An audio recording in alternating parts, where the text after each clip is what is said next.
Hey guys, this is a message for those of you who woke up this morning and you feel because you're not doing at the expectation that you put yourself into, and you're punishing yourself and you're having this negative thoughts and self-criticism.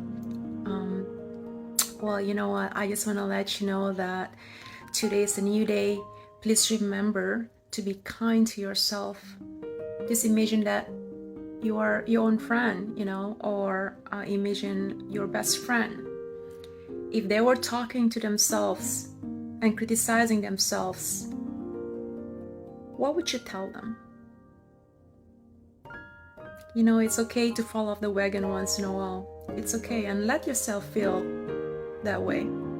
Accept it and be kind to yourself and focus on the bigger picture.